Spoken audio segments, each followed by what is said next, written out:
Go inside the Crimson Tide. Tider Insider TV with Rodney Orr and Gary Harris.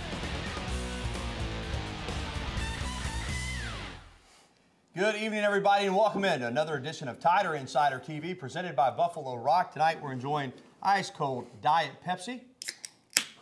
Thanks to Buffalo Rock. Alongside Rodney Orr from TiderInsider.com, I'm Gary Harris, and Rodney, spring has sprung in more ways than one. It's back to work for the Crimson Tide football team. Day one of spring practice on a Monday, and the big storyline, as is always the case at a school like Alabama, when you have a battle for the starting quarterback position, is quarterback. A.J. McCarron and Phillip Sims are the contenders.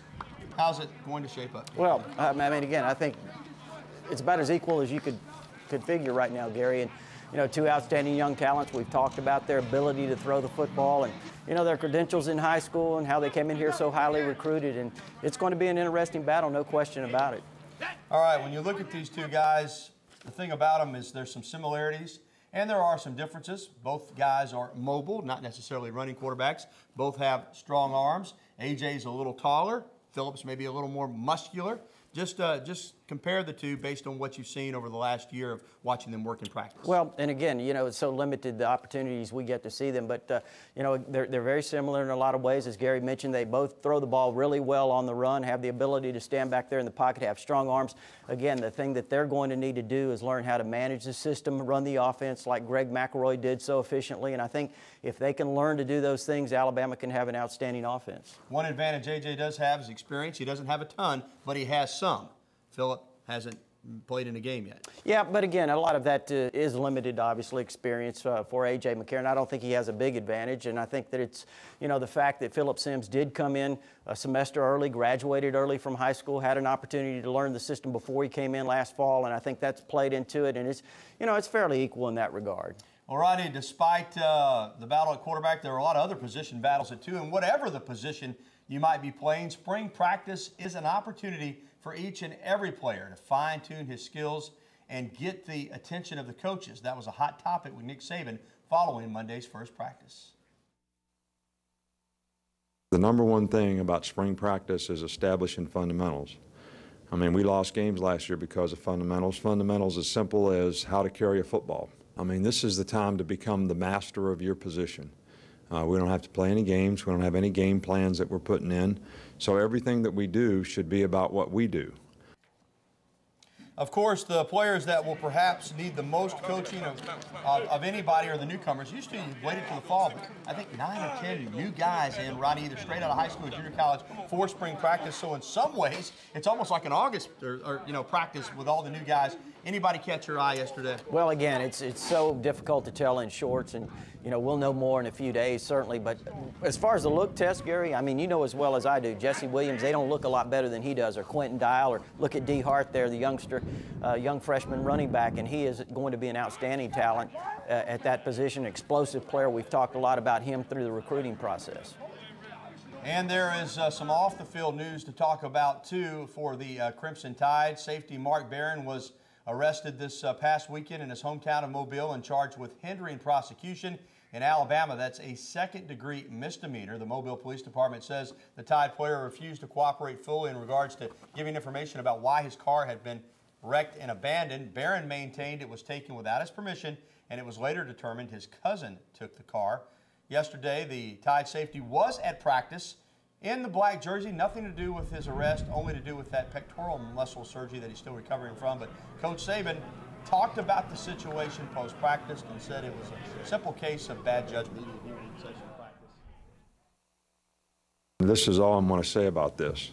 You know, Mark Barron used poor judgment in sort of protecting his friend, his cousin, his relative, whatever you want to say, rather than cooperating with authorities and giving them the information they needed to investigate their case. Saban also announced that safety Robbie Green has been suspended from the team for a violation of team rules and policies. You'll remember number 23 out of New Orleans missed all of last season because of an NCAA mandated suspension. Rodney, hopefully he'll make it back. This is disappointing. He waits an entire year to get back on the team, and then obviously did something that's keeping him off the team, at least for now. Yeah, it is, Gary. Certainly was, because, you know, you look at that safety position. We talked about it a lot with Mark Barron returning. Robert Lester, who had such a great year with 8 interceptions. And then the return, hopefully, of Robbie Green. Of course, right now that's, I guess, somewhat in limbo. And then you look at the situation with Nick Perry and Jarek Williams. Gary, 2 shoulder injuries, had surgery on those in the offseason. Again, they're limited in what they've been able to do, so that safety position kind of taking a little bit of a hit this spring. And in Barron's case, Coach Saban pretty much said it all, but a relative took his car. He didn't like it, obviously, but he also didn't want that person to get in trouble, so he really just didn't cooperate with police. But that's an issue.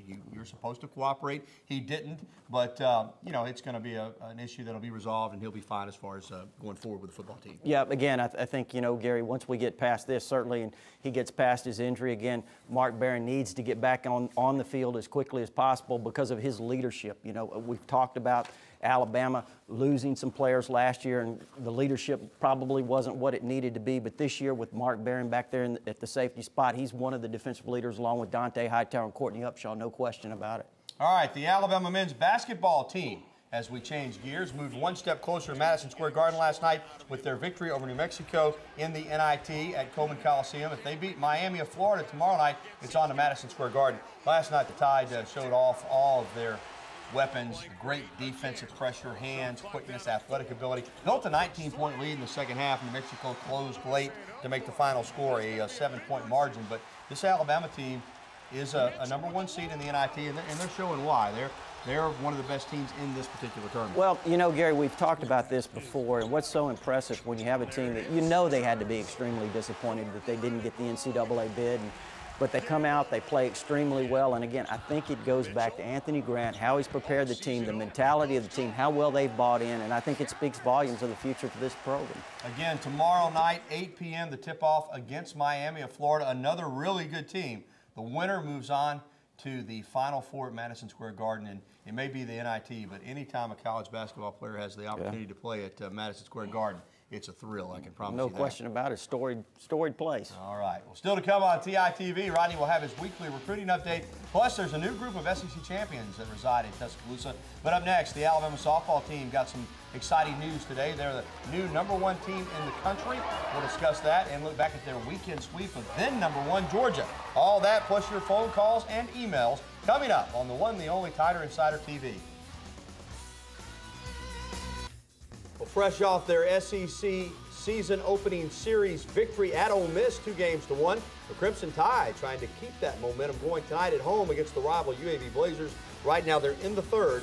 Bama leads UAB 2-1 over at the Joe. We'll have the highlights and post-game reaction for you tonight on the news at 10 here on WVUA. And Crimson Tide softball getting it done again, moving to 30-1 as they knock off Tennessee in game 1, 9-5 in Knoxville, trying to complete the doubleheader sweep.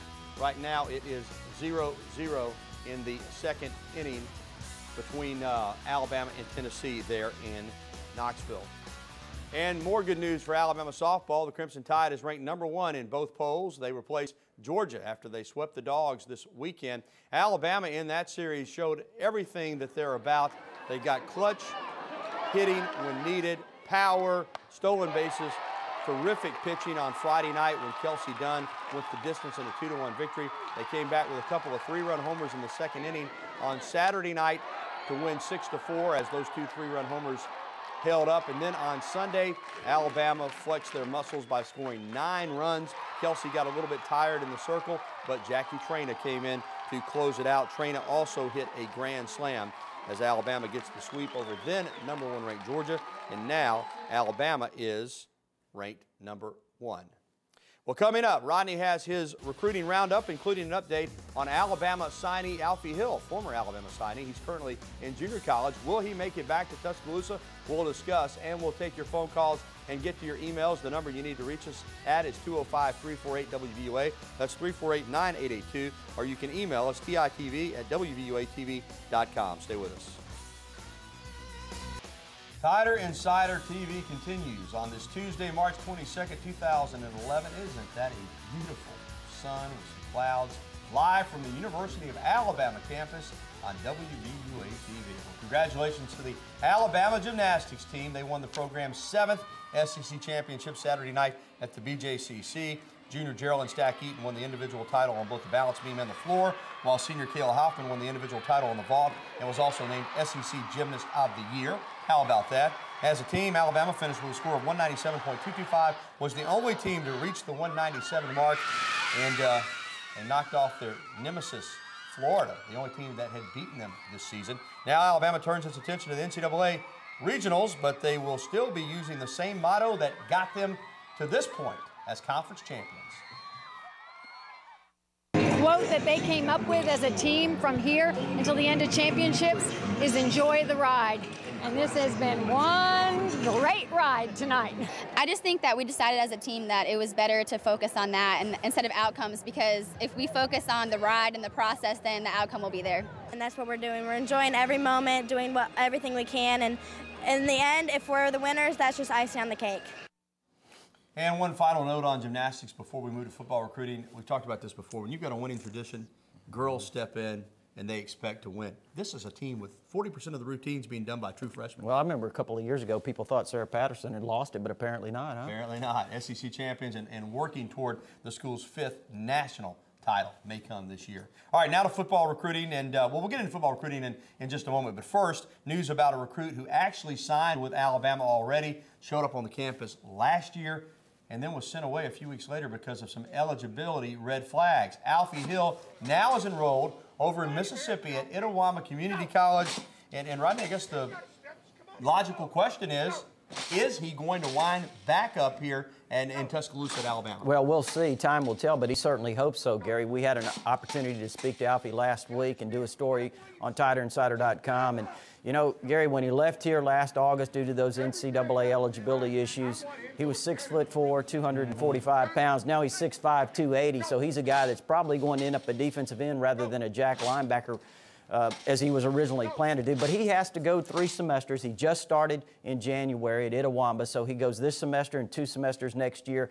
If he graduates, then he can come back to Alabama, and, you know, we'll see how it develops. But again, he's got to take care of his junior college work. And Alabama's got a good group of defensive linemen, but it's an area where you can never get enough good players. Especially like him. Yeah, and he, as you said, this is an athletic guy that has gained weight, and a potential all-conference type player for whoever gets him. Well, and you know, Gary, when you look at a guy like him and his ability to run and his athletic ability, again, he's a very, very raw player, which most of them are coming out of high school, but he was certainly a raw player, but has a lot to learn. But hopefully on the junior college level with the coaching he gets there, he'll come in better prepared than he was when he was here, you know, in August. Alabama signed Alfie Hill last year. Let's talk about some guys they'd like to sign next year. And let's start off with the top-rated high school wide receiver in the country.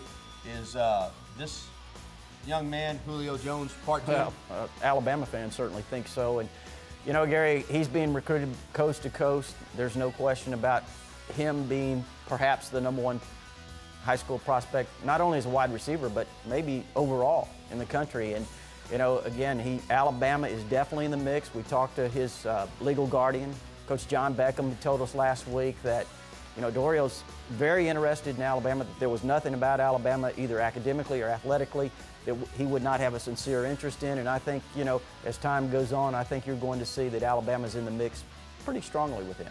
Well, if bloodlines count, and we know that in any sports activity they often do, Chad Kelly's got some good ones. His uncle, former University of Miami and Buffalo Bills star Jim Kelly.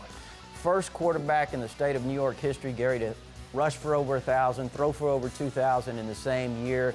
I happen to watch him, some of his highlights, and this guy can really run. He's an outstanding thrower as well. You know, he's a dual threat guy, so he's highly recruited. He's got some pretty good offers. I think right now, as he told us, Alabama and Florida State are his top 2. He's going to visit Florida State on April the 16th, which is Alabama's A-Day game, which you hope to get the top prospects in for that one. But he said at some point this spring he'll be at Alabama as well. And the thing about a guy like Chad Kelly is, you know, he's been learning the game of football his entire life. Oh, yeah, he's been around it, you know, and how many times have you seen, you know, that type of situation, or you have a coach's son and you know how they perform. Especially with a quarterback. Yep. The knowledge that they soak up as they're growing up is just invaluable. All right, good recruiting update as always from Rodney. Now it's time for some good phone calls. And first up tonight with us at 348 WVUA is BT. BT, what's going on there, buddy?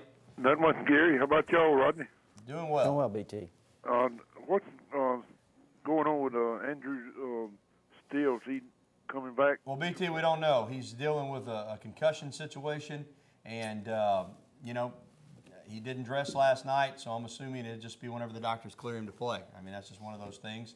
You know, you could see him tomorrow night, I guess, or potentially might not see him anymore the rest of this season because it's just a medical deal, and when he's cleared, he'll play, but until then, he'll be sitting on the bench. But Charles Hakerson's done a good job of picking up some minutes, and also, you know, Tony Mitchell and Jarvis Davis and those guys have really, really picked up their game in absence of Steele. All right, let's talk to Amy here on the program. Amy, how are you? Hi, fine, thanks.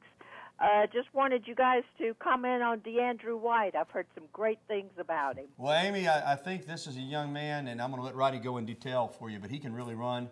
He's had a year in the weight program, and I did watch him a little bit yesterday, and he's fluid now. I mean, he looks good. He's a blur. There's no question about his speed, Amy. He can fly, and, you know, one of the top sprinters in the state of Texas. I think when he was a junior, he was a state 200-meter champion, finished second as a senior, and, you know, he brings that ability to get deep to the offense, and that's certainly something that Alabama can use as a threat. He's not real big, but again, he has that great speed, and he has the ability to catch the ball, and was a dynamite high school player. Yeah, of course, with Hanks and Mays, two of those wide receiver spots are set, but that third spot is really wide open. Yep, and you know, we've talked about that. We've talked about it on TiderInsider.com, and you know, replacing Julio Jones. And another guy to watch, Gary, is, in my opinion, is Kevin Norwood, the sophomore from Mississippi, and you know, he's shown in some scrimmages the knack to make big plays. And you remember that catch he had against Penn State, showed the ability to make something happen after the catch. So keep an eye on Kevin Norwood as well. All right, 205-348-WVUA is the number. If you'd like to get in, there are some phone lines open, and that doesn't happen very often, so give us a call. We're going to take a timeout, be back with more phone calls and emails when we return to Tider Insider TV. More phone calls and emails in just a moment, but first, time to talk to you about the locker room, a Tuscaloosa tradition since 1964, located on the University Strip, fine menswear, and examples of it tonight. Well, I'm sporting the original elephant wear shirt, the design that is home at the locker room. You're also sporting a brand new suit from the locker room, absolutely beautiful. As I said, they know fine menswear, they know original elephant wear, they're the home for it, whether it be an original elephant wear shirt, tie, pullover, pair of pants, they've got it. Also a full line of nice suits. And if you want to go by, they're open Monday through Saturday. If you don't have time or you live out of town, look them up on the web. You can browse their inventory, and you can even order online. That's www.locker-room.biz. The Locker Room, since 1964, a Tuscaloosa tradition. All right, let's get back to the phones and talk with Leroy. Leroy, you're on the program. Go ahead, my friend. Leroy, you there? All right, Leroy wants to know about Duron Carter. I guess it's legacy night. We've already talked about Jim Kelly's nephew. Duron Carter is the son of former Ohio State and NFL great receiver Chris Carter. And he's an outstanding player. Gary, we know 2 years ago he was one of the more highly recruited wide receivers in the country. He ended up going to Ohio State, left there, went to Coffeyville Community College. I talked to Coach Darian Doolin last week, who coached him there, and now he's at a junior college in Florida for academic purposes, so he can become qualified and transfer to a school. Alabama is certainly one of the schools he's considering. Alabama's interested in him, but Alabama, contrary to what some of the things on the internet, is not the only school he's interested in. So, you know, we'll kind of see how that recruitment develops, Gary, over a period of time. I think he's got a little bit of work to do in the junior college. If he can take care of that, he's a guy that could possibly be at some school maybe in the fall. Interesting story, it sounds like. We'll keep an eye on it. Let's go to Oxford and talk with Shane. Shane, welcome in, buddy. Hey, what's going on? Hey, man, how are you? Good. My question was, did Nick Saban have any relations with Barry Sanders Sr., back kind of like he did with Mark Ingram's daddy? I was just wondering that being, you know. Not specifically, I don't think, Shane, other than there are strong NFL ties to both. Saban coached against Barry Sanders when Saban was a defensive coordinator with the Cleveland Browns. And Sanders was one of the great running backs with the Detroit Lions. So there is a connection there to the NFL days. The biggest connection, though, is his son and the fact that Alabama wants to sign him. Yeah, and there is another connection in some ways. He has family in Montgomery, has family nearby in Atlanta. So, again, there's some, connections there in terms of having also close to Sylvester Crew. Right. Barry Sanders Absolutely. Senior is, Absolutely. and Sylvester in the NFL. I'm certainly confident he put in a good word for Alabama. Oh, I don't think there's any question about that. He coached Barry Sanders, what, 8 or 9 years of running backs coach there. So, again, that is a connection. All right, we'll be back right after this. Stay with us. WVUA is your home for Crimson Tide softball. We'll carry all 3 games. That's right, we'll televise all 3 games this weekend against Arkansas live. There you see the times on your television screen. Well, finally, we began the show talking about the quarterbacks, and we're going to end it that way. You know, all along the way of coaching a new quarterback, there are going to be a few bumps in the road, and Coach Nick Saban says he had to remind one of his quarterbacks of one such incident. We've had some teaching moments around here relative to all that. This is McCarron, the backup quarterback, who is getting an earful. Nick Saban up in his grill. You know, A.J. wanted to try a fake field goal one time in one of the games last year after that incident in the Mississippi State game. So he says in practice, he says, when are we going to run this? And he says, it's a touchdown if we run it. And I said, okay. First time we get in field goal range in this game, we're calling it. But if it doesn't work, it's your butt. So don't come to the sidelines. And he threw his hands up and he says, look, I don't want to be the lead story on SportsCenter with you again. So I tell you, Saban's funny. He's funny at times. Hey, it's dinner time. Tider Insider TV's wrapping up. Tonight, we're headed to Buddy's Rib and Steak in Northport. Why don't you join us for a great steak or some ribs or whatever might suit your fancy. So for Rodney Orr, I'm Gary Harris. Thanks for watching the program. We'll be back again next week with a brand new edition of Tider Insider TV. Have a good evening, everyone.